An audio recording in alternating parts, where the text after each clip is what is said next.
This is he is the one who is going to put us on the right path to salvation. મોક્ષ આપણે એમની જ માર્ગદર્શનથી મળવાનો છે. એ શું કહે છે? જય ઈ જગ જીવ જોણી વિયાણ ઓ. એ શું કહે છે કે કોણ જાણે છે કે આ જીવની ઉત્પત્તિ કેમ સ્થાન કયા છે? આપણે 84 લાખ ભૂલી ગયા, પણ આ દુનિયામાં બધા જીવ ક્યાંથી આવે છે, નિગોદ શું છે કોઈને ખબર જ નથી. જૈન શાસન સિવાય કોઈ વાત કરતું નથી નિગોદની.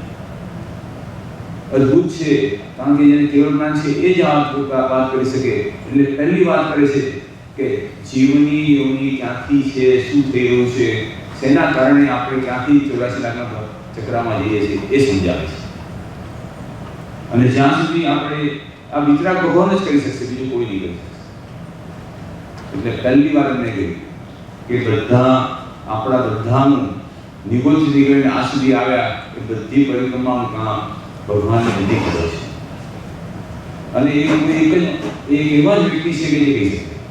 જો કેવળ જ્ઞાન થાય આપણે બધા કેવળી થઈએ ત્યારે આપણા પાસે સંપૂર્ણ જ્ઞાન હોય, પણ આપણા પાસે શબ્દો નથી, આપણા પાસે કહેવાની શક્તિ નથી કે જેથી સામેવાળાના જીવને સમજણ પડે એવું કહી શકીએ. જે આજે મને ભાઈએ કહ્યું હમણાં કે તમે હિન્દીમાં વાત કરો. અનફોર્ચ્યુનેટલી મને આપણી દેશી ભાષા હિન્દી આવડે છે, મૂવીમાં જોઈએ એવી, ધાર્મિક વર્ષ નથી આવડતું. એટલે this is the reason I told you I can do it. પણ જો ભગવાન બોલશે ને બધાને આપણી ભાષા સૌની ભાષામાં સમજાશે. જે કોઈ લેવલ આપણું હશે એ ભાષામાં સમજાશે. એટલે એ આપણને એ અતિશય આપણે જેટલો વિચારીએ એટલો આપણી કલ્પના બાળવું છે. હું તમને કહું, આજે એવો જમાનો છે કે આજે આપણા છોકરા પણ સમજતા નથી. માખોડનો ત્યારે આ તો ક્યાંની વાત કરીએ છીએ આપણે. 14 રાજલોકના બધા જ જીવને સમજણ પડે, સૌની ભાષા. બીજી વાત શું કરે છે? જગગુરુ. આપણા જીવનમાં એક જ ગુરુ છે જે આપણને હાથ પકડીને મુક્ત કરી છે. બીજા કોઈને ગુરુ કરવા જેવા નથી. અને બાજુ ગુરુ એટલે કોણ? ગુરુ એટલે જે ગંદકી સાફ કરે તે. મારી મિથ્યાત્વ મોહની ગંદકી છે એ આ ભગવાન જ કાઢી શકશે. એમને જે માર્ગ બતાવે છે એ જ આપણે લઈ જશે, બીજો કોઈ માર્ગ નથી. બધા રસ્તા આપણને ખોટા માર્ગે લઈ જશે અને ભવ ભ્રમણ વધારશે. અને રૂલ છે આપણને અંદરથી ક્લીન કરી આપણા મોહનીય કર્મને કાઢીને આપણને મોક્ષ મળી જાય છે. એવો રસ્તો બતાવ્યો છે હાઈવે કે આપણને એકવાર એમના માર્ગ પર ચાલવા મળે ને એટલે આપણો રસ્તો થઈ જાય, અનુકૂળતા ઊભી થાય છે. પછી કે છે જગાનંદ. અમારા ભગવાન કોણ છે? જગતના જીવોને નિષ્કારણ આનંદ આપે, આપણી બધી મનોવાંછના પૂરી કરે. એક તો તમને કહું, ભગવાન છે ને, આપણે કહીએ કે મારે તકલીફ છે, ભગવાન તકલીફ દૂર નહીં કરે. ગુરુ ભગવાન પણ આપણી તકલીફો નહીં દૂર કરે, કારણ કે કર્મના કારણે આવેલી છે. પણ આપણી મનસ્થિતિ બદલી કાઢશે. એટલે આપણે દુઃખ નાખશે નહીં. દુઃખ છે, શરીરમાં તકલીફ છે, પણ તમને તકલીફ લાગશે નહીં. આજે તમે ઇન્ડિયામાં આપ જાઓ ને, અમદાવાદ પાણીના 110 ડિગ્રી તમે તડકો અને તમે ગરમી જુઓ, આપણી કલ્પના ન ચાલે. આપ ચાલી પણ નહીં શકો. પણ આજે ગુરુ ભગવાન તો કરે છે, પણ મેં શ્રાવક જોયા છે, કારણ કે એમના માઇન્ડની સ્થિતિ એવી બદલી કાઢી છે, એવી થઈ ગઈ છે, એ ગુરુના ભગવાનના માર્ગે ચાલવા તૈયાર થઈ ગયા છે. એમની ગરમી લાગતી જ નથી, એનો વિચાર પણ નથી આવતો. આપણને એનો લાભ થયો છે, આપણે લાભ લેવાનો છે. પછી કે છે જળ નાહો. એ કે છે જગતના નાથ છો. આપણે એમની પૂજા સેવા કરીએ તો આપણને શું થાય? આપણે એમની ભક્તિ કરીએ તો શું મળે? આપણા માઇન્ડના અંદર એવી સેટિંગ થાય કે આપણે અહીંયા જે સંસારમાં જોઈતી હોય જરૂરિયાતની વસ્તુઓ એ મળી જાય. અને મળી જાય એટલું નહીં, એ રક્ષા કરે એટલું નહીં, એ એવી રક્ષા કરે કે આપણે કેવળના સુધી લઈ જાય, બધી અનુકૂળતાઓ કરી કરે. હું તમને કહું, ઘણા વર્ષો નહીં છું. મેં રોજ પ્રાર્થના કરી ભગવાનને કે મને કોઈ અહીંયા એવા ટીચર મળે કે મને કંઈ ભણાવે. મને ક્યાંય શીખવાડે, કારણ કે આપણે એટલા દૂર રહીએ છીએ. હવે તો તમારે વોટ્સએપને બધું આવ્યું હોય, જુદો જમાનો છે. હું જૂના જમાનાની વાત કરું છું કે જ્યારે ફોન પણ બહુ એક્સપેન્સિવ હતો. પણ બોલો એટલી અનુકૂળતા ઊભી થાય છે, તમે પ્રાર્થના કરો ને પ્રાર્થના આકાર લે છે. ગુરુ ત્યાંથી ધીરજભાઈ પંડિતજી, કિરણ કાકા, અમારે કેટલા પંડિતોનો લાભ મળે. એટલી એક પ્રાર્થના કરવાની જરૂર છે. પ્રાર્થના કરીએ ને તો વસ્તુ આકાર લે છે, પણ પ્રાર્થના કરવી પડે. આપણે સન્મુખ થવું પડે. આપણે એમને સન્મુખ થઈએ તો કામ થાય. પછી શું કહે છે? જગબંધુ આપણા સગા ભાઈ કરતાં આગળ છે. તમને એમના જોડે તો કોઈ અનબણા બનશે, આ એવા છે કે તમે કંઈ પણ કહેશો સાંભળી લેશે. અદ્ભુત છે વાત. આપણે કલ્પના ના કરી શકીએ કે અનાદિકાળના ભવ પ્રમાણથી આપણે અહીંયા લાવીને મૂક્યા માનવ ભવમાં.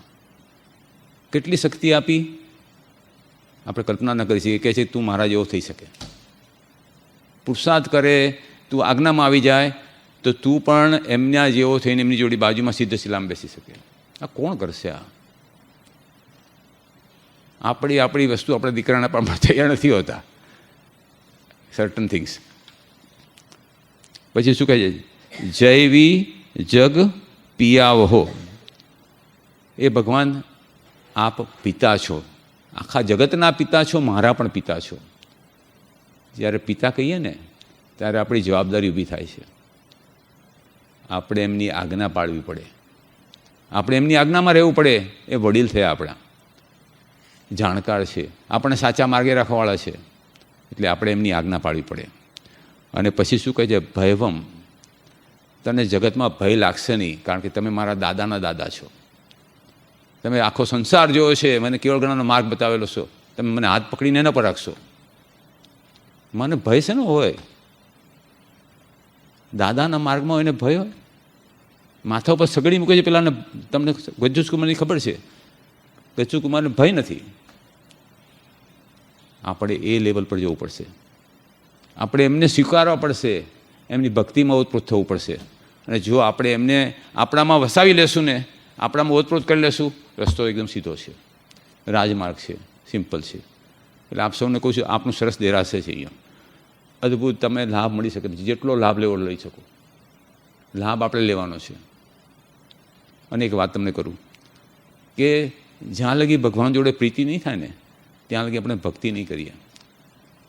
આપણે શું થાય ખબર છે? સંસારમાં એન્ગેજમેન્ટ થાય ને એટલે નવા નવા સંબંધો, એટલે બધું નવું શરૂ થાય. એકબીજાને સમજવાનો ટ્રાય કરીએ, એડજસ્ટ કરવાનો ટ્રાય કરીએ, શું ગમે છે, શું નથી ગમતું, શું ભાવે છે, નથી ભાવતું, બધી સમજ લેવાનો ટ્રાય કરીએ.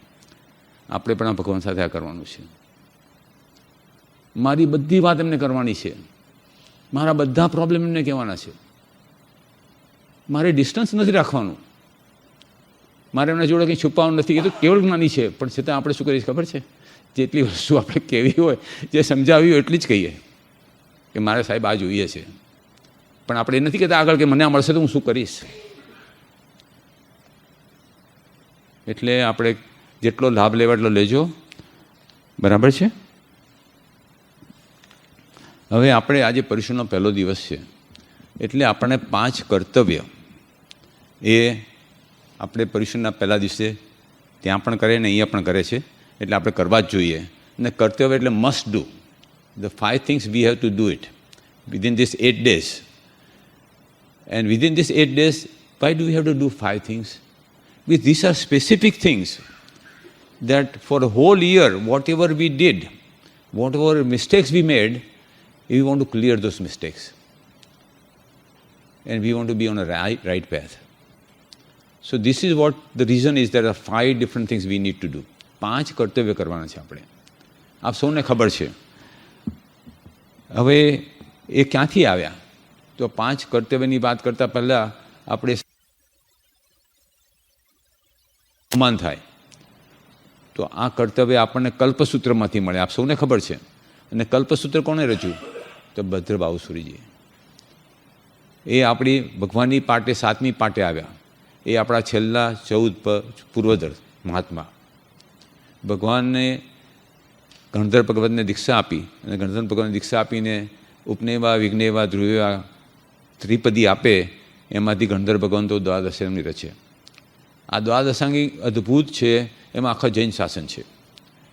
આ દ્વાદશાંગીનું 9મું અંગ એનું નામ છે પ્રત્યાખ્યાત પ્રવાદ. અને એમાંથી ભદ્રબાહુ સ્વામી આપણા કલ્યાણ માટે દશાસુત સ્કંદ રચ્યો. અને દશાસુત સ્કંદના 8મા ચેપ્ટરમાં એમને કલ્પસૂત્ર મૂક્યું. એટલા માટે કહું છું કે આપણને બહુમાન થાય કે આ મહાપુરુષો આપણા માટે શું કર્યું છે. અને એમાં 1215 ગાથા છે, એટલે 12 સૂત્ર પણ કહેવાય. એમાં 24 ભગવાનનું ચરિત્ર છે. અને એમાં એવી સમજણ આપી છે કે અમારા ભગવાન કોણ છે, એ ભગવાન કઈ રીતે થયા, એમને શું કર્યું, એમને શું તપસ્યા કરી, એમના કયા કયા કર્મોને એમને કઈ રીતે નિર્જરા કરી, એ બધી સમજણ એમાં આપેલી છે. અને એટલા માટે ખૂબ પવિત્ર છે. પણ એમને સમજણ એટલા માટે આપી છે કે આપણે એટલા પવિત્ર થઈને આપણને કેવળ જ્ઞાન મળે. આપણને એ માર્ગની સમજણ આપી છે, જેથી આપણી પ્રવૃત્તિ સાચી બને. અને એમાં ગુરુ ભગવંતની એટલે સાધુ ભગવંતોની બધી દિનચર્યા આપેલી છે કે એમને શું થાય, શું ન કરી શકે, એમના વ્રત કઈ રીતે પાળવાના, બધી વાત છે એમાં. અને જૈન શાસ્ત્ર અદ્ભુત વાત કરે છે કે જેનો આચાર શુદ્ધ એના વિચાર શુદ્ધ. એટલે આપણે શું કહીએ છીએ ખબર છે કે ગુરુ પાસે જ જવાય જે નિર્ગ્રંથ હોય, જેમને કશું જોઈતું જ નથી તમારી પાસે, એવા પાસે જવાય. એટલે એમને રચ્યું છે આ. અને ત્યાંથી આપણને આ કલ્પસૂત્ર મળ્યું છે. એ આ કલ્પસૂત્રમાં એમને 5 આપણા આચાર મૂક્યા છે, આપણી 5 રિક્વાયરમેન્ટ્સ. આપ સૌને 5 રિક્વાયરમેન્ટ તો ખબર છે, પણ એમાં મારે પહેલાં કહેવું છે તમને કે આ મનુષ્ય ભાવ જ એવો છે કે આપણે આનો લાભ લઈ શકીએ, આ 5 કર્તવ્ય પાળી શકીએ. બીજા ભાવમાં એની અનુકૂળતા નથી, એટલે લાભ લેવાનો આ અવસર છે. આપણે શું કરીએ છીએ, લેટ ગો કરીએ છીએ અથવા કોમ્પ્રોમાઇઝ કરીએ છીએ, તો આપણે આખા વર્ષમાં જે ભૂલો થઈ છે, આખા વર્ષમાં મેં જે કંઈ કર્યું છે એની સમજણ આપેલી છે. ને હવે આપણે એ ભૂલો કરવી નથી. એટલે મારે જરાક એને તમને એટલા માટે I want to take you in deep in that કે આપણે જે મિસ્ટેક તો કરી છે પણ આપણે we want to make sure કે we don't go on a wrong path again. પાછી એની જ ભૂલ કર્યા કરીએ, જેથી આપણે એનાથી નીકળી નહીં શકીએ. આગળ શું કહે છે કે આપણને આત્મામાંથી પરમાત્મા બનાવવાનો અવસર છે.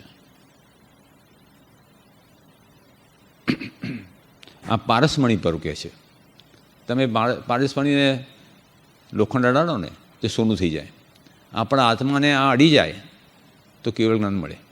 એટલું અદ્ભુત છે. એટલે આપણે અંદર લેવાનું છે જેટલું બને એટલું. હવે આપણે ઘણા વર્ષોથી પર્યુષણ કરીએ છીએ, પણ આપણે જે કંઈ કરીએ છીએ એમાં કંઈક ખૂટે છે. અને એ શું ખૂટે છે એની મારે થોડીક વાત કરવી છે, જેથી આપણે થોડુંક આપણી જાતને એમાં ગોઠવી શકીએ. સોરી. તો પહેલું કર્તવ્ય આપણે કહીએ છીએ અમારી પ્રવર્તન. એટલે નહીં, અને મારવાનું નહીં. એટલે એનો અર્થ કે આપણે અહિંસા અદ્ભુત પાળવાની. અહિંસા પાળવાની એટલે શું કરવાનું કે કોઈ જીવને દુઃખ નહીં આપવાનું. આપણે બધા સમજીએ છીએ તો, કારણ આપણે જૈન શાસનમાં તો એ તો આપણા બ્લડમાં વણાઈ ગયેલું છે. નાનપણથી આપણને એ જ કહેવામાં આવે કે ભાઈ કોઈને દુઃખ નહીં આપતો. પણ શું થાય છે કે આપણે એવા જગ્યાએ બેઠા છીએ કે કદાચ આપણને ખબર છે કે બગ્સ હોય તો આપણે એને મારીએ નહીં, પણ ભાવ હિંસા થઈ જાય છે. એટલે આપણે આ પર્યુષણમાં વિચાર કર્યો કે ભાવ હિંસા તો હું નથી કરતો ને. ભાવ હિંસા એટલે શું, કે શાસ્ત્રમાં એક અદ્ભુત વાત કરી છે એમને. એમાં શું છે કે શાસ્ત્રમાં કહે છે કે સ્વયંભૂ રમણ સમુદ્ર, જે છેલ્લો મોટામાં મોટો સૌથી મોટો દુનિયાનો સમુદ્ર છે, એના અંદર એક વિશાળ માછલું થાય છે, આપણી કલ્પના બહારનું બહુ જ મોટું માછલ. એ માછલાની આંખમાં એક તલના દાણા જેટલું માછલું થાય, એ એમાં જ જન્મે, એ માછલાની આંખમાં જ જન્મે. એનું નામ એ લોકોએ શાસ્ત્રમાં તંદુલિયો મત્સ્ય કહ્યું છે. તંદુલિયો મત્સ્ય એટલે એટલું નાનું માછલું જે મોટા માછલાની આંખમાં જન્મે. એનું આયુષ્ય ફક્ત 48 મિનિટનું હોય, 48 મિનિટ્સ લાઈફ સ્પેન.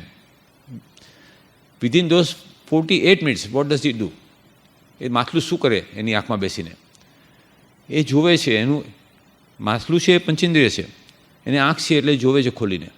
અને શું જોવે છે કે આ પેલું મોટું માછલું છે ને એ વારે ઘડીએ મોઢું ખોલે અને ખૂબ બધું પાણી અને બધા માછલા અંદર લે મોઢામાં બધા માછલા અને પાણી લે અંદર, અને પછી થોડી વાર પછી મોઢું ખોલે તો એમાંથી થોડાક જીવતા માછલા બહાર નીકળે.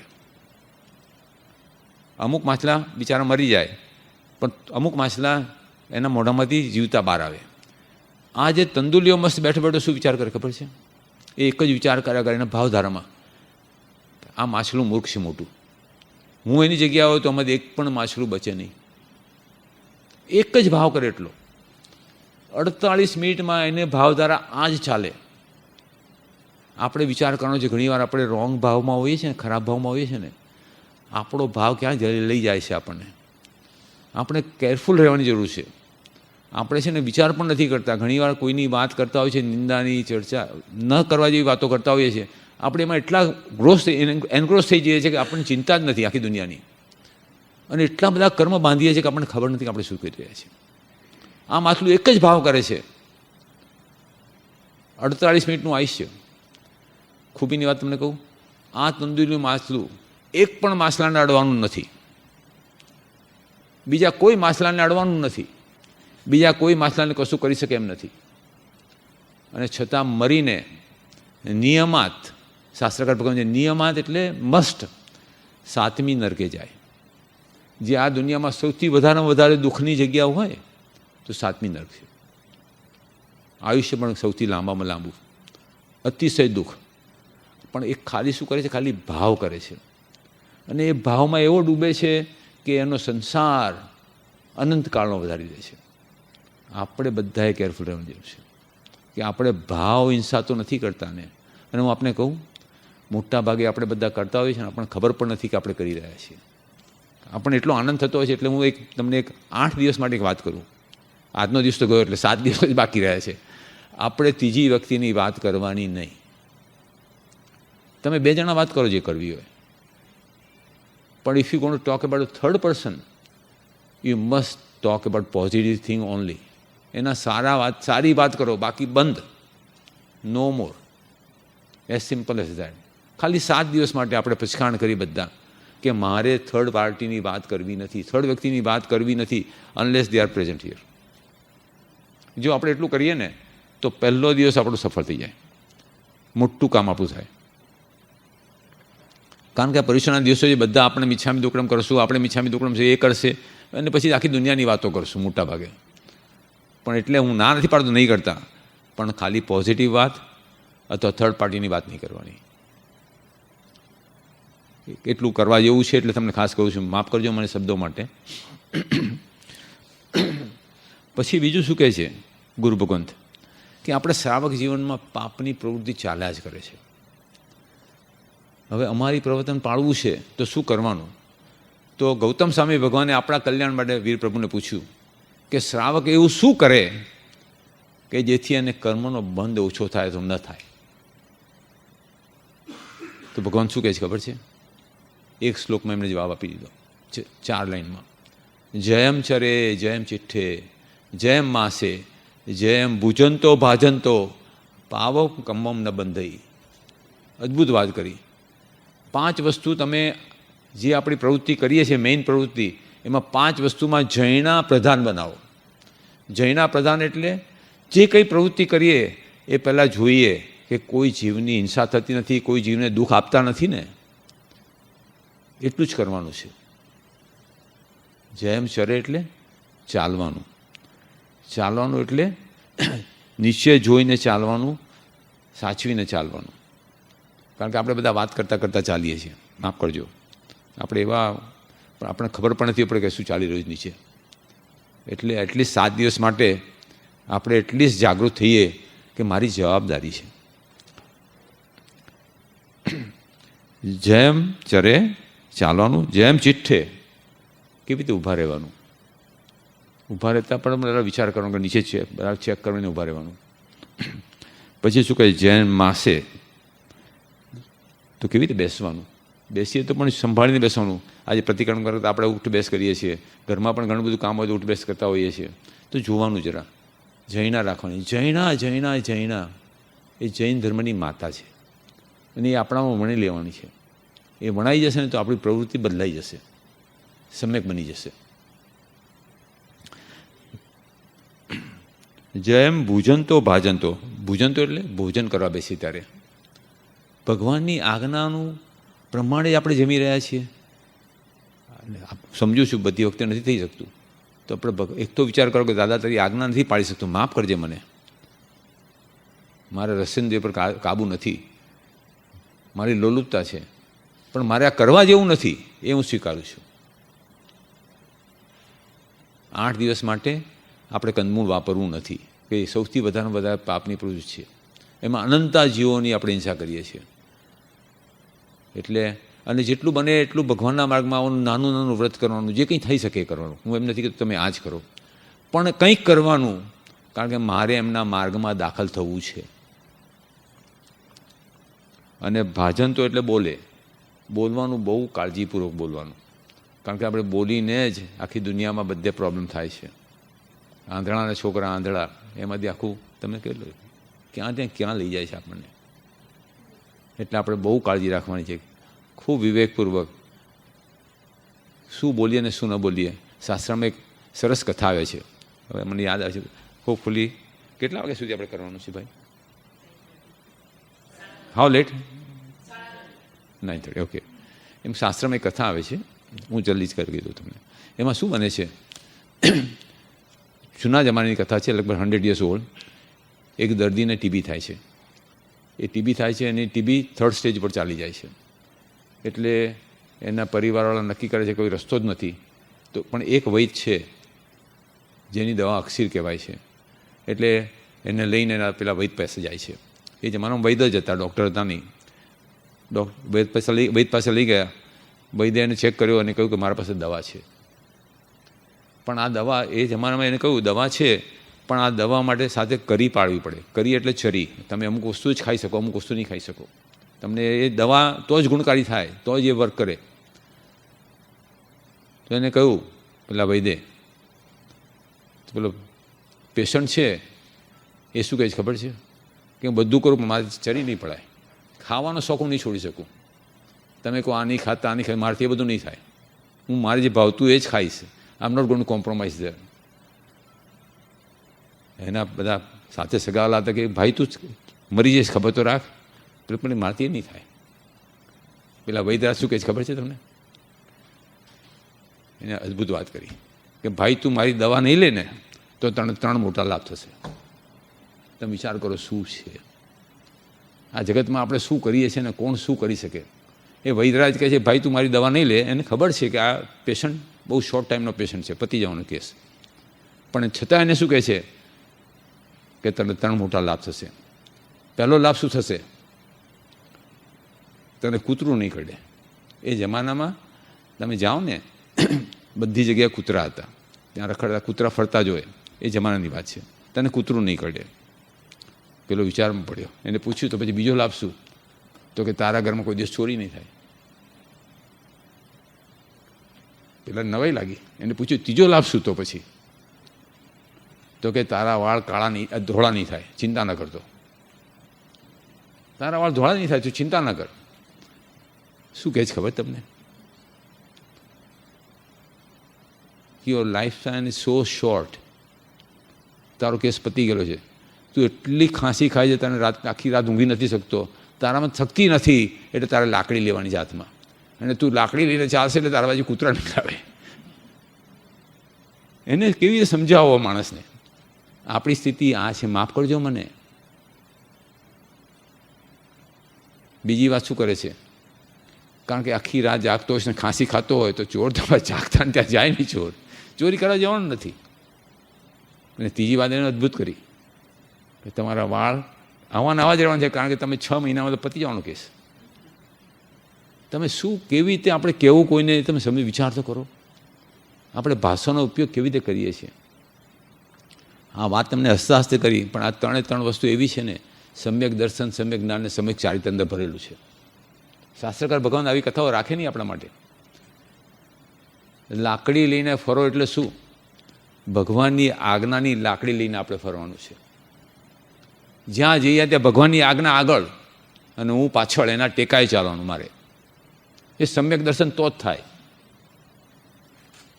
આપણે જગતનો વ્યવહાર કરવાનો જ, પણ આ રીતે વ્યવહાર કરવાનો, આજ્ઞાને ખ્યાલમાં રાખીને જ વાત કરવાની, એને બને એટલી પાળવાની. બીજું શું કહ્યું એમને? ચોર નહીં આવે.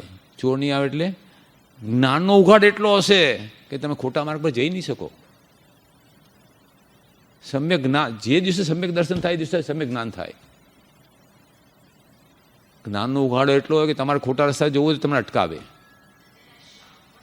અને તમારા વાળ સફેદ નહીં થાય એટલે એનું શું કે તમારું ચારિત્ર એવું હશે કે તમારે ચિંતા કરવાની જરૂર નથી. તમને હાથ પકડીને કેવળ જ્ઞાન માર્ગમાં લઈ જશે.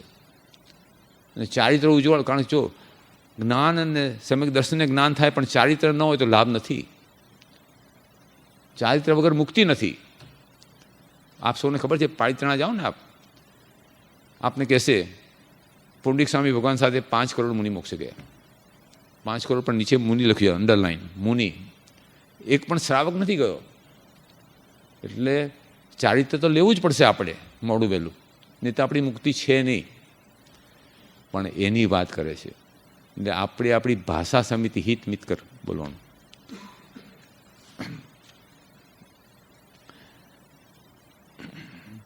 હવે કઈ જાતની આપણે અહિંસા પાળવાની છે, આપણે કયું શું વિચાર કરવાનો છે, તો એમાં શું બને છે?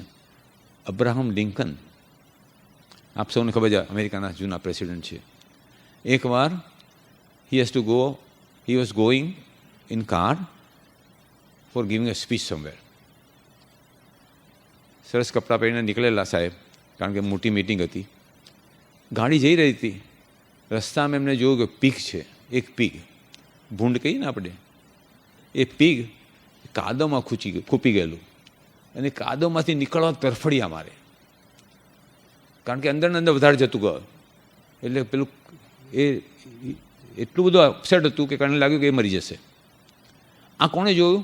અબ્રાહમ લિંકને, ગાડીમાંથી. એટલે એને ગાડી ઊભી રખાવી. શું કરે છે? એ જુએ છે કે આ તરફડિયા મારે છે. એને દયા આવી ગઈ. દયા આવી ગઈ ને ગાડીમાંથી ઉતર્યા અને એને પીગને બહાર કાઢ્યું કાદવમાંથી. પીગને બહાર કાઢીને જમીન પર સરખી જગ્યાએ મૂક્યું. એના કપડાં બગડ્યા. આટલું મોટું પીગ તમે બહાર કાઢો, ગમે તેટલી કાળજી રાખો, પણ પેલું તો કાદવમાં છે. કપડાં બગડ્યા. એ કપડાં બગડેલા કપડાં એ મિટિંગમાં ગયા. જુઓ મહાપુરુષો શું કરે છે. અને મિટિંગમાં એમને એમનું લેક્ચર આપ્યું. પણ બધાને નવાઈ લાગી કે આવા કપડાં પહેરીને ક્યાંથી અહીં આવી ગયા. પેલું એકદમ બધા ગંદા થઈ ગયેલા કપડાં. એટલે લેક્ચર પૂરું થયું પછી એમને પૂછ્યું કે વોટ વોઝ ધ રીઝન, કે વોટ હેપન. એ શું કહે છે ખબર છે? આપણે શીખવાનું છે કે હું રસ્તામાં જતો હતો ને અમે પીક જોયું, તરફડિયા મારતું હતું. મને દયા આવી કે બાપડું મરી જશે. એનું દુઃખ મેં જોયું. પછી 2 મિનિટ ઊભો રહ્યો અને પછી મેં વિચાર કર્યું, અને પછી મને મારું દુઃખ ન સહાયું. મને મારા અંદર એટલું દુઃખ થયું કે હું કેવો અભાગી, આને ન બચાવી શકું. એ મરી જશે તો જવાબદારી મારી છે. અને એને એટલે કહ્યું કે એની દયા માટે નહીં, એને બચાવવા માટે નહીં, મારા મનની શાંતિ માટે મેં એને બહાર કાઢ્યું. તમે સમજો છો હું શું કહું છું? આપણે જ્યારે કોઈને મદદ કરીએ છીએ ને, એ જીવને બચાવીએ છીએ ને, એ આપણા આત્માની ઉન્નતિ માટે કરીએ છીએ. એ નહીં ભૂલતા કે તમે એને બચાવ્યું છે, તમે એના પર દયા કરી છે. તમારે તમારા આત્માની દયા કરવાની છે. અને જ્યાં લગી આપણે નહીં કરીએ ને, ત્યાં લગી આપણા આત્માનું કલ્યાણ નહીં થાય. તમે સમજજો મને. અદ્ભુત વાત છે. આપણી જોવાની દ્રષ્ટિ બદલવાની છે. તમે દુનિયામાં કોઈને હેલ્પ નથી કરતા, તમે તમારા આત્માના કલ્યાણ માટે કરો છો. એ મગજમાં સેટ કરવાનું છે આપણે. અને એ થશે ને તો જ આપણું કલ્યાણ થશે. આપણે એમ વિચાર કરીએ કે મેં એને હેલ્પ કરી. ના ભાઈ ના, તે તારા આત્માનું કલ્યાણ માટે આ માર્ગ પકડ્યો છે. ભગવાન કહે છે સભી જીવ કરું શાસન રસી, એક પણ જીવ બાકી નથી રાખ્યો. એટલે આપણે બને એટલું એ વિચાર કરવો કે મને ઓપોર્ચ્યુનિટી આપી છે મારા આત્માના કલ્યાણ માટે. એ વિચાર નહીં કરવો કે પેલાને દુઃખ છે, કારણ કે આપણી આંખ સામે આવ્યું એનો અર્થ એમ કે આપણને કંઈક લાભ થશે એને હેલ્પ કરીને, આપણા આત્માને લાભ થશે, એને ગુણો મળશે, જે ગુણ આપણને કેવળ જ્ઞાન સુધી લઈ જશે. એટલે અમારી પ્રવર્તન એટલે મસ્ટ પહેલું એમને મૂક્યું. અને આ ક્યારે થાય કે આપણે બધા સાથે સારા સંબંધો છે. આપણા સંઘમાં આપણે એક પણ વ્યક્તિ એવી ન હોય કે આપણે એના જોડે દુર્ભાવ હોય, એના જોડે અનબનાવ બન્યો હોય, કંઈ પણ થયું હોય. તો આ એવા દિવસો છે કે આપણે એમાંથી બહાર નીકળવું છે. એક પાપની ગાંઠ બાંધવી નથી, જેટલું બને એટલું જલ્દી. કારણ કે તમને ખ્યાલ નથી, પણ બીજું કર્તવ્ય એમને મૂક્યું સાધાર્મિક વાત્સલ્ય. જો એમને કેટલી અદ્ભુત રચના કરી છે કે જો પહેલું કર્તવ્ય કરીએ તો જ બીજું કર્તવ્ય આવે.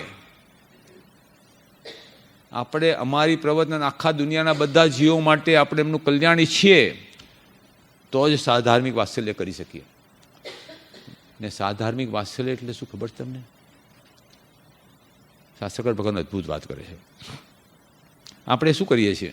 આપણે કોઈને જરૂર હોય ને સાધાર્મિકને તો પૈસા આપીએ છીએ, બહુ સરસ. આપણે અનુકૂળતા છે ઉપયોગ કરીએ, અને કરવું જ જોઈએ, આપણી જવાબદારી છે. આપણે વી મસ્ટ ડુ દેટ.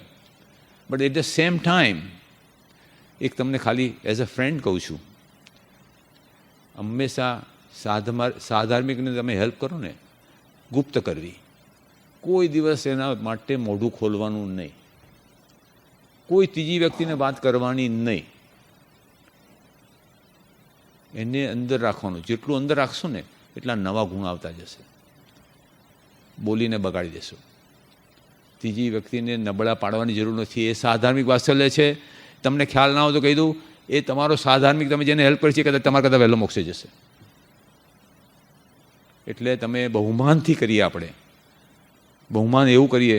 અને સાચું સાધાર્મિક વાત્સલ્ય એટલે શું ખબર છે? શાસ્ત્રકાર ભગવાન અદ્ભુત વાત કરે છે કે અહીંયા આપણે બેઠેલા બધા વચ્ચે એવા સંબંધ રાખવા છે કે સાધાર્મિક વાત્સલ્ય એવું અદ્ભુત કરવું છે કે આપણે બધા કેવળ જ્ઞાન લઈ સિદ્ધ શિલાઓ પર સાથે રહીએ, જેથી એ સાધાર્મિક વાત્સલ્ય અનંતકાળ સુધીનું હોય. તમે સમજો છો શું કહે છે? આપણે એવા ભાવમાં રહેવું છે, અહીંયા બેઠેલા બધાને કેવળ જ્ઞાન થાય અને મોક્ષનો સંગ કાઢીએ, અને અનંતકાળ સુધી સાધાર્મિક રહીએ. બધા આનંદમાં જ હોય સદાને માટે, એવું સાધાર્મિક વાત્સલ્ય આપણે કરવું છે. એટલે બીજું કર્તવ્ય સાધાર્મિક વાત્સલ્ય કર્યું. ત્રીજું કર્તવ્ય એમને કર્યું સમાપના. એમ આઈ કરેક્ટ? એક સેકન્ડ, સોરી, યસ, સમાપના આવી ગયા. સમાપના, આપ સૌને ખબર છે આ પર્વ સમાપનાનું પર્વ કહીએ છીએ આપણે. એ બધાને ખબર છે કે ભૂલ તો થવાની જ, પણ ભૂલ કેટલો વખત આપણા પાસે રાખવી છે. આપણી છે ને આપણી સેફ ડિપોઝિટ વર્લ્ડ બહુ મોટું છે, અને દિવસે દિવસે એક્સપાન્ડ કર્યા કરીએ છીએ. જેટલા અણબનાવ બને છે બધા ભેગા કરીએ. 10 વર્ષ પહેલાં આમ થયું હતું, 5 વર્ષ પહેલાં આમ થયું હતું. અરે ભાઈ, ગઈકાલે શું જમ્યા છે તો યાદ નથી, પણ બધા અણબનાવ અંદર રાખી મૂકીએ છીએ. કોના માટે? શું કરશું આપણે આપણા આલ્બમને? માફ કરજો મને, કંઈક થાય ને એટલે કે 5 વર્ષ પહેલાં મને એમ ગમે તેવા વાક્ય બોલે તો આમ થયું હતું. આપણે કેમ યાદ રહે છે આ બધું?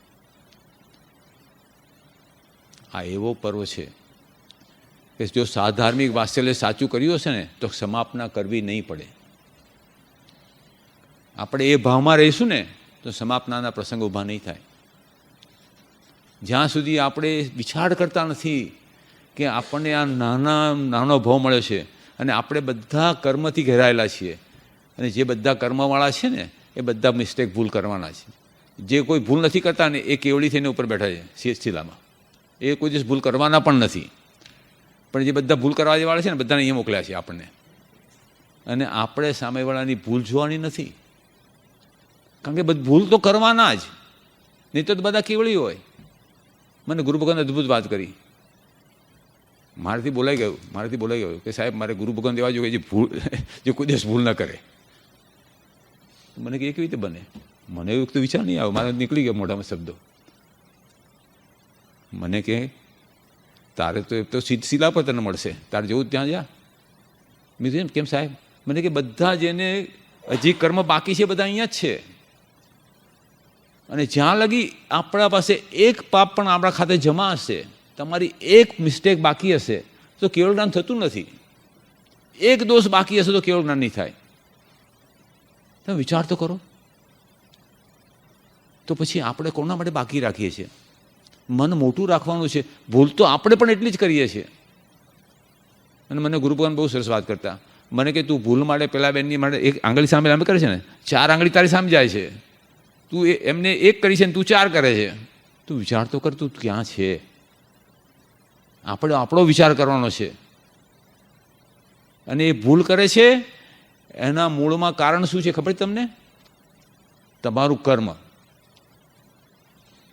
તમારું કર્મ છે એટલે એ ભૂલ કરે છે. તમારા કર્મનો ઉદય છે એટલે ભૂલ કરે છે. જગતમાં 7 બિલિયન લોકો છે, અને તમારા જોડે તમારા પારિવારિક સંબંધોમાં 100થી વધારે વ્યક્તિ ન હોય, 150 200 હોય વધારેમાં વધારે, તો તમે આપણે 200 વ્યક્તિને સાચવવાના છે, 7 બિલિયન નથી સાચવવાના. તો ભૂલ તો થવાની જ. પછી આપણે કેમ પકડી રાખીએ છીએ? હું તમને બધાને 2 હાથ જોડીને વાત કરું છું કે આ 7 દિવસમાં આપણે હિસાબ ક્લિયર કરી નાખવો છે. જેના જોડે અનુબંધાવ થયો હોય ને, આપણે એમ સમજ્યું કે ભૂલ મારી જ હતી, નહીં તો એ પ્રસંગ ઊભો થાય જ નહીં. એ પ્રસંગ કેમ ઊભો થયો? કારણ કે મારા કર્મનો ઉદય આવ્યો એટલે એ પ્રસંગ આવીને ઊભો રહ્યો, અને આવીને ઊભો રહ્યો તો મારે એ ભૂલ સાચવવી નથી, હવે ઘણી સાચવી. એટલે આપણે બને એટલું જલ્દી વિચારવું કરવું છે. અને જો આપણે નમશું ને તો આખી દુનિયા નમશે. અને ભગવાન ક્યારે બને તમને ખબર છે? આખી દુનિયાને નમે છે. સવી જીવ કરું શાસન રસી ત્યારે ભગવાન બને છે. એ સિવાય ભગવાન બનતા નથી. અને ભગવાન કેવી અદ્ભુત વાત છે. સમો વસનમાં આવે આટલી રદ્દી શુદ્ધિ વચ્ચે, અને છતાં આવીને શું કરે? નમો તિથસ્સ. આપણા બધાને નમસ્કાર કરે, 12 વર્ષદાને. તમે વિચાર કરો તો આપણે કોની શરણ રાખીએ? આ શાસન મળ્યું છે, ભગવાન મળ્યા છે. અરે એને જઈને પ્રાર્થના કરો કે મને શક્તિ આપ, આ પ્રોબ્લેમ થયો છે, મારી ઈચ્છાનું ટુકડો કરો છો, મારું કામ નથી પડતો. કેમ ન થાય? ગુરુ ભગવાન કહે છે, ગુરુ ગૌતમ સ્વામી ભગવાનને કે મારા મગજમાં એ સેટ કરો સાહેબ, મારે આ માફી માગવી છે, મારે હિસાબ પૂરો કરવો છે. આ પ્રસંગ એનો છે, આખો પર્વ એનો છે. અને જો આપણે આ નહીં કરીએ તો આપણે આપણા આત્માની દુર્ગતિમાં લઈ જઈએ. પ્રોબ્લેમ એ છે. અને આપણા આત્મા અંદર છે એની ખબર પણ નથી. સાચી વાત કરું તો કોઈ દિવસ વિચાર નથી કરતો. ચાલે છે. અને આ ભાવ એવો છે ને, બધું થઈ શકે એવું છે. સમજણનો ભાવ છે. ભગવાન મળે છે, ગુરુ ભગવાન મળ્યા છે, આપણને સંગ મળે છે. શા માટે ન કરીએ? હું કહું, જેના સાથે પણ બનાવ થયા હોય, હિસાબ આપણે પૂરો કરીએ. અને હું તમને કહું, એકવાર તમે શરૂ કરશો ને, પછી તમારે નેક્સ્ટ યર ઈચ્છાનું દુઃખ નહીં કરવું પડે. ભૂલ નહીં થાય તમારી. કારણ કે તમે એકવાર નમવા માંડે ને એટલે દરેક વખતે તમે નમવા માંડશો. તમને અંદરથી થશે કે આપણે રાખવું નથી. આપણે બધા તસ્સોત્રી બોલીએ છીએ. તસ્સોત્રી કરીને પાસે ફટાફટ બોલી જઈએ છીએ. એમાં લખ્યું છે તમે પાછા ફરો. ભૂલ થઈ છે, કોની ભૂલ થઈ છે વિચાર નહીં કરો, પણ વિચારનું ભૂલ. તમે તમારી જ ભૂલનો વિચાર કરો, સામેવાળાનો ભૂલનો વિચાર કરવાનો આપણે હક નથી.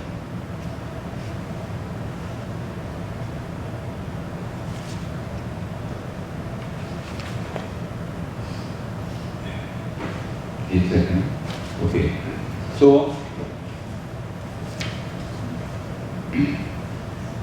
બીજી એક મોટો પ્રોબ્લેમ આપણો શું છે ખબર છે?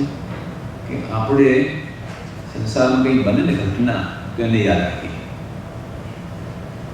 શાસ્ત્રમાં શું કહે છે કે તમે જ્યાં લગી ઘટનાની યાદ રાખશો ને એટલે પ્રોબ્લેમ જ આવશે. એટલે એમને દાખલો આપ્યો કે વીર પ્રભુ સમોવસનમાં છે. ગોશાળો આવ્યો, એને પ્રભુ ઉપર તેજો દસ્યા મૂકી. આપ સૌને ખબર છે, તેજો દસ્યા 3 આંટા માર્યા અને પછી ગોશાળાએ માફી માંગી. આપણે શું કરીએ છીએ હવે? આપણે ક્યાં વિચાર શું કરવાનો છે? આપણે વિચાર કરીએ ગોશાળો કેવો, મારા ભગવાન ઉપર, અને આપણે એમાં ટવાઈએ છીએ. આપણે શું વિચાર કરવાનો છે? એને તેજો દસ્યા નાખી એનો વિચાર નથી કરવાનો. ભગવાને માફી આપી છે એનો વિચાર કરવાનો છે કે હું ક્યારે આવા પ્રસંગે માફી આપી શકું. આવો પ્રસંગ બને ને તો મારે સદભાવમાં રહેવું છે, સદવિચારમાં રહેવું છે, મારે એના આત્માનું પણ કલ્યાણ કરવું છે, મારે એની ભૂલ જોવાની નથી, મારે મન મોટું કરીને મારા જેવો એને બનાવવાનો છે. ભગવાને એને માફી આપી તો વિચાર કરો. ભગવાનને જે મારવા આવેલો ત્રીજો દેશ એને ભગવાને માફી આપી. આપણે એનો વિચાર કરવાનો છે કે મારું મન એટલું વિશાળ બનાવતા હતા કે બધી જગ્યાએ હું આવું. ચંદન બાળાએ એ ભગવાનની પહેલી શિષ્યા. આપ સૌને ખબર છે, ભગવાને ચતુર્વિધ સંઘની સ્થાપના કરી, દીક્ષા આપી. એમાં પહેલી સાધ્વીજી ભગવાન કોણ બન્યા? ચંદન બાળાજી. હું કહું ભગવાનને એમને પૂછ્યું નહીં, ભગવાનને કે ચંદન બાળાજી એ ભગવાન મને મૂલા સરખાણીએ અંધારી કોટડીમાં પૂરી, મારા વાળ ઉતરાવી દીધા, મારા પગમાં બેડી નાખી. ભગવાન પાસે એને ખુલાસો માગી શકે. ભગવાન કેવડી છે એને પૂછ્યું કે દાદા મને આમ કેમ થયું? એમને એ નહીં પૂછ્યું. ખુલાસો કરીએ છીએ ને આપણે સંસારમાં, પણ જ્યારે પણ કંઈ ખુલાસો કરીએ છીએ ને તો વેર બંધાય છે. સાંભળ્યું તો મને? આપણે ખૂબ કાળજી રાખવાની જરૂર છે. પેલા આમ કેમ કર્યું? અરે ભાઈ, તમારે શું કામ છે? એનો સ્વભાવ છે, તમે શું કરવા વિચાર કરો છો? ખુલાસાનો વિચાર કરો. જે દિવસે તમે ખુલાસો માગશો એ દિવસે નવી વેરની ગાળા માગશો. એટલું યાદ રાખજો. એટલે સમાપનાના પર્વમાં એટલું તમે ખ્યાલ રાખજો. આપણે બધાને મિચ્છામી દુક્કડમ કરીએ અને આપણા પારિવારિક સંબંધોમાં કોઈના પાસે ખુલાસા માગવાની, કોઈ પણ પ્રસંગે, તો જ આપણું કલ્યાણ થશે. જ્યાં લગી આપણે નહીં સમજીએ ને ત્યાં લગી આપણે એ માર્ગ પર આગળ નહીં ચાલશે. ચોથી વાત, સોરી મારી લાંબી વાત કરવાની ટેવ પડી છે, પૂરું કરશો આપણે. ચોથી વાત, અઠ્ઠમ તપ. અઠ્ઠમ તપ એટલે તમે કહ્યું 8 આપણે 3 ઉપવાસ. અઠ્ઠમ એટલે 3 ઉપવાસ કેમ ગયા એમને? ત્યારે આપણે 3 ઉપવાસનું બેસાડીએ ને એટલે 8 ટન ભોજનનો ત્યાગ. આપણે બધા 3 દિવસ આપણે બધા હોશિયાર થઈ ગયા, ખાલી 3 દિવસ જ કરીએ છીએ, પણ આગલા દિવસે અઠ્ઠમ કરીને એના આગલા દિવસે સાંજના ભોજનનો ત્યાગ એક જ વાર વાપરવાનો. અને પાનો કરીએ ને ત્યારે પણ એ દિવસે એક જ વાર વાપરવાનો. એટલે 8 ભોજનનો ત્યાગ થાય. 8 ભોજનનો ત્યાગ એટલા માટે કે 8 કર્મોનો મારે વિચાર કરવાનો છે. આપણે બધા અઠ્ઠમ તપ કરીએ પણ એમથી વિચાર કરતા કે મારા કર્મના ખાતામાં શું પડ્યું છે, શું પોઝિટિવ, શું નેગેટિવ છે. આપણે એ વિચાર કરવો છે કે હું મારા કર્મમાં હું કયા કર્મો વધારે પામું છું. અને મોહની આપણને ખાઈ જશે, પણ મોહનીમાં 4 છે: ક્રોધ, માન, માયા, લોભ. મારે મારી જાતને જોવી છે તો હું ક્યાં છું ને શું કરી રહ્યો છું. અને હું આપને કહું, દાખલા મારી વાત કરું, મને ક્રોધ બહુ આવતો, કારણ ઘણી વાર અપસેટ થઈ ગયો. આમ કેમ કરે છે? આપણે મારી રીતે બધું થવું જોઈએ ને. એટલે આ expect everybody do same by way. એટલે હું ગુરુ ભગવાન પાસે ગયો. મેં સાહેબ મને તો ક્રોધ બહુ આવી જાય વારે ઘડી. મને કીધું એક કામ કર, સિમ્પલ રસ્તો છે, ક્રોધ આવે કારણ ક્રોધ કરવાની છૂટ. એ બહુ સરસ. પણ મને કે તારે 3 નોકાર ગણવાના. ક્રોધ કરવાની છૂટ, પણ તારે 3 નોકાર કરીને પછી કરવાનું. બીજું સાહેબ એટલે મને કીધું તો તું એટલું નહીં કરી શકે. બીજું સાહેબ કરી શકે ને તો મને કહે તું કર, પછી તું ક્રોધ નહીં કરી શકે. આ કરજો, કારણ કે ક્રોધ આવતો તમને દેખાશે. માન, માયા અને લોભ તમને દેખાવાના નથી. આપણું મગજ અસર થાય ને ત્યારે ખ્યાલ આવે છે કે આપણે અસર થઈ ગયા છે. તમને કરવાનો ટાઈમ હતો, એક વખત તો કરજો. નહીં કરી શકો તમે ક્રોધ. તમને હશે કે જવા દો, જવા દો. આપણે એ કરવું છે. અને જે ભાઈ બહેનો કંઈ આને અઠમ ન કરી શકતા એમના માટે શાસ્ત્ર ભગવાન સરસ વાત કરે છે. તમે તપ નથી કરી શકતા, અન્ડરસ્ટેન્ડ, તમારા 60 બાંધી નોકરવાળી ગણવાની. ક્યાં સુધી? સંવત્સરીનું પ્રતિક્રમણ કરતા પહેલા પૂરી કરવાની. 60 બાંધી નોકરવાળી, એક નોકરવાળીમાં 108 નોકરવાળી આપણે એ કરવાનું. શા માટે કરવાનું? કે આખા વર્ષ દરમિયાન આપણે જે કોઈ વ્યક્તિને ભૂખ્યા રાખીને આપણે વાપર્યું હોય, એને ભૂખની પૂરી ન કરી હોય, પાણી ન આપ્યું ટેન્શન, દાખલા તરીકે પાણી માંગ્યું મને નહીં આપ્યું, બીજો એ કામે લાગી ગયા કામમાં, તો એ મારી ભૂલ છે. જમવા બેઠા છે કે પહેલેથી જમવા બેસ્યું છે ને આપણે એટલા બીજી છે કે મમ્મીને જમવા આપતા નથી, તો એ તમને શાસ્ત્રમાં દાખલો આપ્યો છે કે આદેશ્વર ભગવાન દીક્ષા લીધા પહેલાની વાત છે. રાજા છે, નીકળ્યા, એમને જોયું કે પેલો ખેડૂત ખેતી કરે છે અને પેલા બળદને મારે છે, કારણ કે બળદ રસ્તામાં ઊભો રહીને ખાય છે નીચે જમીન પરથી જે કંઈ ઉગેલું હોય ને એનો ખાવાનો સ્વભાવ છે.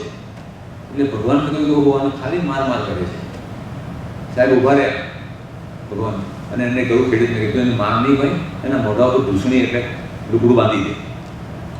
તું કામ કરાવે છે એટલે લુગડું બાંધી દે, એટલે તારા કામને સરળ થઈ જશે અને ખાશે પણ નહીં, કારણ કે એ ખાઈ નહીં શકે. એટલે એને ખ્યાલ, એનું નોલેજ છે, એ સમજે છે, એટલે ખાશે નહીં. ભગવાને કહ્યું કે લાઈ કર્યું, બને છે શું? પેલો ખેડૂતે ભગવાનની આજ્ઞા પ્રમાણે, ભગવાનની કીધા પ્રમાણે કર્યું, પણ ભગવાન કહેવાનું ભૂલી ગયા કે તારું કામ પૂરું થાય એટલે પેલું લુગડું કાઢી લેજે, દૂષણી કાઢી લેજે. ભગવાને કહ્યું નહીં, પેલા ખેડૂતે કાઢી નહીં તો શું થયું? ભગવાન જવાબ આપે, કારણ કે એમને પાપના માટે એમને પ્રેરણા કરી ખેડૂતના બળદના ખાવાની. એ જે બળદના 400 શ્વાસ સુધી ખાવાનું ન મળ્યું, ભગવાને 400 દિવસના ઉપવાસ કરવા. તમે સમજો છો આપણે કેવી ભૂલો કરીએ છીએ? સાવધાન રહેવું છે. આ સારું આપણે એટલા માટે અઠમ તપ કરીએ છીએ કે મારી જાગૃતિ હોય, મારી ફરજ છે બીજા જીવોને જમાડી પછી સાચવવાની. ભૂલ થવાની છે આપણને, એટલા માટે એને આ ગોઠવણ હોય છે આપણા માટે. અને છેલ્લું ચૈત્ય પરિપાટી એમને 5મું કર્તવ્ય રાખ્યું. અને 5મું કર્તવ્ય એટલું કામનું છે આપણા માટે કે એમાં આપણે શું કરી શકીએ? આપણે બધા દેરાસર દર્શન કરવા જઈએ એ દિવસે. લાગે કે કશે જઈશું નજીકમાં, પણ કશે મને ખબર નથી કે આપણે નજીકમાં કશે જવાનું હતું. ચૈત્ર પરિપાટી કરીએ. અમારું સંઘ પણ જવાનું છે ન્યુયોર્કની 5 દેરાસર, એટલે એ આપણે કરીએ. ચૈત્ય પરિપાટી એટલે શું? તમે એટલું સમજી લો, સિદ્ધ ભગવાન સિદ્ધ ક્યારે થાય? જ્યારે બધાના સાથેનો હિસાબ પૂરો અને બધાના જોડે પોતાના જેવા બને. હું આપને પૂછું, આપણે જે પ્રમાણે આ બધાને જોઈએ છે અને સિદ્ધ ભગવાન બધાને જોઈએ છે, એમાં ફરક શું? અથવા સિદ્ધ ભગવાન કેવી રીતે આપણને જોઈએ છે? બેસી વિચાર કરીએ કે હું સિદ્ધ થઉં તો હું કેવી રીતે બધાને જોઉં? મહોપાધ્યાયજી અદ્ભુત વાત કરે છે. શું કહે છે ખબર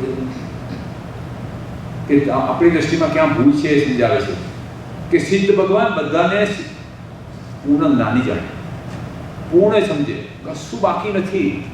એ એમના જેવા સમજે. એમને ખબર છે આજે નહીં તો કાલે પણ આપણે સિદ્ધ થવાના છીએ. આ ભવમાની લીધે 5-15 ભવ પછી પણ સિદ્ધ થવાના છે. એટલે આપણને બધાને પૂર્ણ જ ગમે. આપણે બધાને અધૂરા ગમે.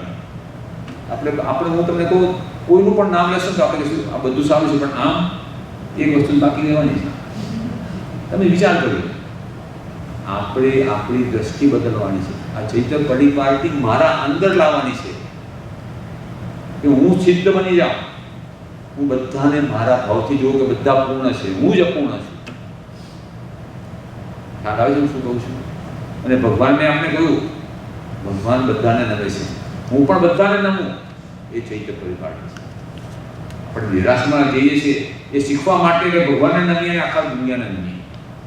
અહીંયા બેઠેલા બધા સિદ્ધ છે, બધા પૂર્ણ છે, સમયનો અભાવ છે, બધા થશે એના ટાઈમે. એમનો ભાવ આવશે એટલે થઈ જવાના છે. આપણે બધાને સિદ્ધ જોવાના છે. આપણે બીજું કશું કરવાનું નથી ને આપણે બધા કરી શકીએ એવું છે. આપણે કાલથી કોઈની ભૂલ જોવી જ નથી, આપણે કોઈનો નબળો વિચાર કરવો નથી, આપણે કોઈની નબળી વાત નથી કરવી. બધા આપણા કરતાં આગળ છે એ વિચાર કરવો છે. અને એ મારા ધર્મ કલ્યાણ મિત્ર બને, મારો હાથ પકડી મને પણ મોક્ષ લઈ જાય. જો આપણે આ ભાવ કરશું ને તો આ પોઝિશન આપણા આત્માનું કલ્યાણ થઈ જશે. ટાઈમ થઈ જવા આવ્યો છે. કોઈને કંઈ કમેન્ટ છે, પ્રશ્ન હોય તો મને કહેજો, નહીં તો મારે તમને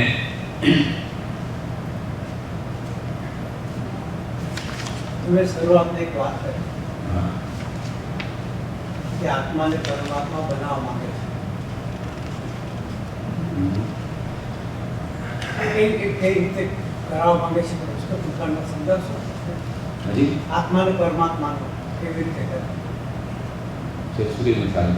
આત્માને પરમાત્મા બનાવવા. આ એ કહ્યું ને કે પરમાત્મા ક્યારે બને આપણો આત્મા?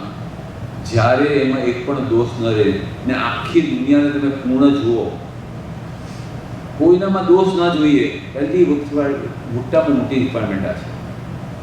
અને તમે જ્યારે પણ બીજાનો દોષ જોવો છો ને, એ દોષ કહેવાનું જશે કે નહીં, તમારામાં એ દોષ આવી જશે. એ મોટામાં મોટી આપણી ભૂલ છે. એને તો દોષ હતો અને એ કાઢશે મહેનત કરીને, પણ તમારામાં એ દોષ આવી જશે. એટલે મારે બધાના ગુણ જોવાના છે. હું ગુણનો વિચાર કરીશ, મને ગુણનો થોડો પણ વિચાર આવશે ને તો મને મેળવવાનો ભાવ થશે. અને જ્યારે ગુણ આવશે ને, ગુણ ત્યારે જ આવે જ્યારે દોષ નીકળે ત્યારે. એ વખત ગુણ આવશે નહીં, કારણ કે દોષ ગુણનો બાધક છે. એ ગુણને આવવા દેતા નથી. એટલે આપણે દોષ કાઢવાના છે.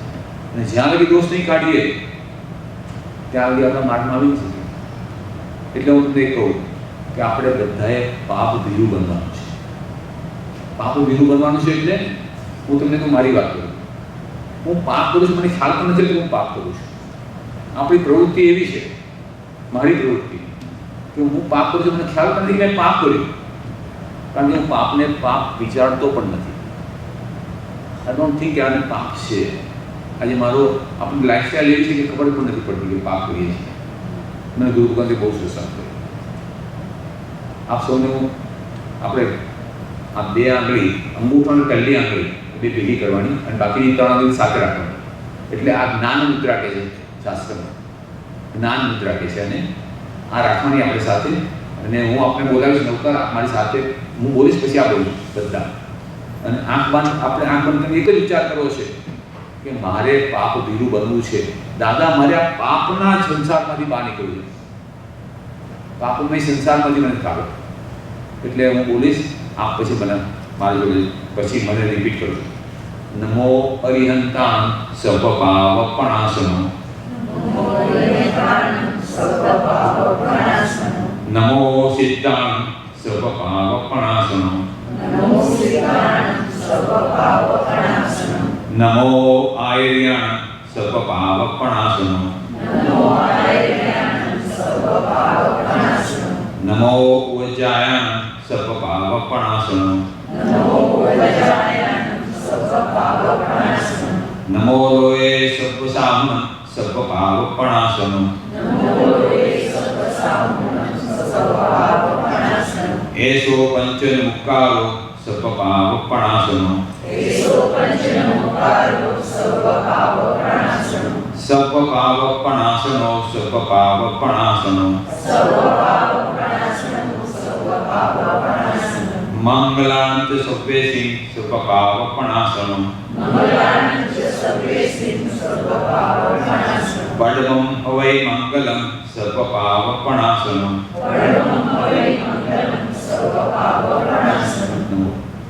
આપણે દિવસમાં બને તો 3 વાર એક સાથે કરવાના.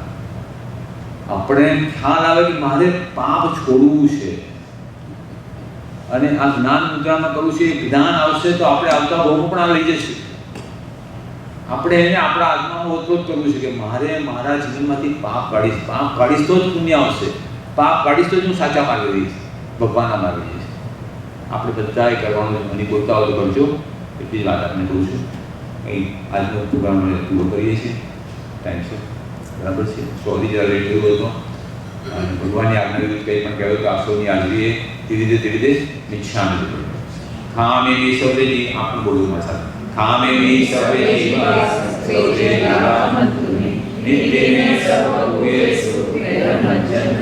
શિવમસ્તુ સર્વ જગત પરિનિતા ભવન્તુ ભૂતગણા દોષાં પ્રયન્ના સર્વત્ર સુખી ભવન્તુ સર્વમાંગલ્યં સર્વકલ્યાણકારણં પ્રધાન સર્વધર્માણ જયનમ જયદીશાસન. Thank you. સાસામાં રહેજો બધા. અચ્છા, હવે આવતીકાલે સોરી એક જ મિનિટ સોરી હું જરા તમને આપણા પ્રોગ્રામની મારા એ બધા પ્રવચનની છે જરા રૂપરેખ આપી દઉં. It will take 2 minutes. આપણે ટુમોરો આપણે ભગવાનનો જન્મ કલ્યાણની વાત કરશું. સપનામાં થોડીક સપનાની પણ સમજણ આપશું, બરાબર છે. પછી ડે આફ્ટર ટુમોરો એક સબ્જેક્ટ વિલ બી આપણે અહીંથી આવતા ભોગમાં શું લઈ જવું છે એની વાત કરવી છે. મારું ભાવિ મારા હાથમાં. આપણે એવું ઇન્વેસ્ટમેન્ટ કરવું છે કે અહીંથી ખાલી કરીએ ને ત્યારે મારું બુકિંગ સારું છે. આપણે બહાર ફરવા જઈએ ને તો બધું જ ચેક કરીએ છીએ, પણ આપણે એ કરવું છે કે મારે આવતા ભાવમાં શું સાથે લઈ જવું છે. આપણે બધા કહીએ કંઈ સાથે આવતું નથી, ગુરુ ભગવાન તો કંઈ સાથે આવે છે. એટલે આપણે day after tomorrow will talk about that. પછી હા આપણને સમજણ પડે કે આપણે શું લઈ જવું છે તો મારે તમને ભગવાનની ઓળખાણ કરાવી છે. આપણે ભગવાનને ભગવાન તરીકે સ્વીકાર્યા નથી, માફ કરજો મારા શબ્દો માટે.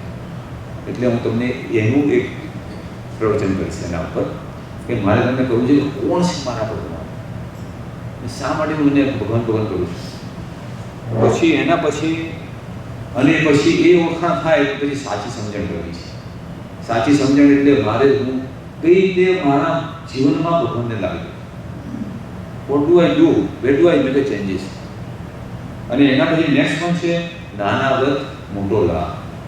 એટલે ભગવાનની આજ્ઞા પર એક એક પગલું ચાલીશ ને આપણું કલ્યાણ થઈ જશે. અને એ કરવાનું એટલું ઇઝી છે કે તમને હું બતાવીશ નાની નાની વાતો કે where you can make a changes in our life.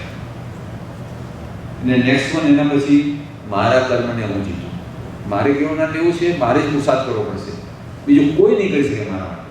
કે મારે શું કરવું એની વાત કરશું. અને છેલ્લા દિવસે સમાપનાની વાત કરશું, બરાબર છે. Finally thank you very much, appreciate કરું છું. Thank you.